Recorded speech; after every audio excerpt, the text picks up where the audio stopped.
Well, it was a real pleasure to come down today with the First Lady to see one of our great cancer centers, and it's, I'm really so excited that we got to show the First Lady all the wonderful things we're doing here in terms of particularly community outreach, ways of taking the care not just in the cancer center, but disseminating it throughout the state to reach the pockets of underserved communities that exist in South Carolina.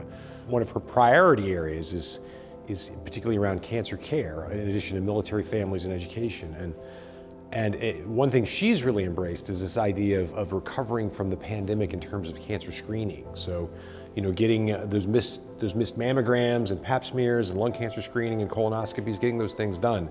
And so one of the things she's asked about is, how does that work in the community? How does that work in rural, underserved populations? And so it was really great to show her the mobile mammography units, that can go out in the community and reach these areas. So I thought it was a terrific visit and a wonderful example of the kind of creative and innovative things that are happening in America's cancer centers. She's so dedicated as an advocate for cancer research, and cancer care.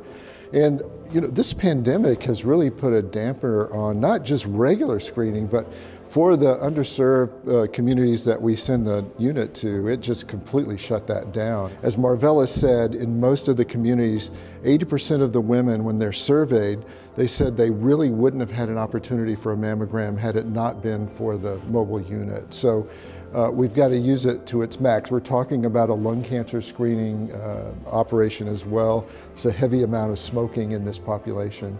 And with all those smokers, we know there's a high risk for lung cancer. This has been something that has been supported in part by the NCI. And all cancer centers now, I think, are expected to serve their community, to serve their catchment area, and really do something that's going to have an impact outside the walls of this building. Well, I think it was an awesome moment for the Cancer Center and MUSC and the community in general. For her to come here, really, I think, to sort of raise awareness, breast cancer awareness, but also her initiative, which aligns with everything we're trying to do. It's very meaningful. So I don't think we could have had a better visit. Part of the theme today was addressing cancer and health disparities. We can't do that if we're hunkering down in the city of Charleston.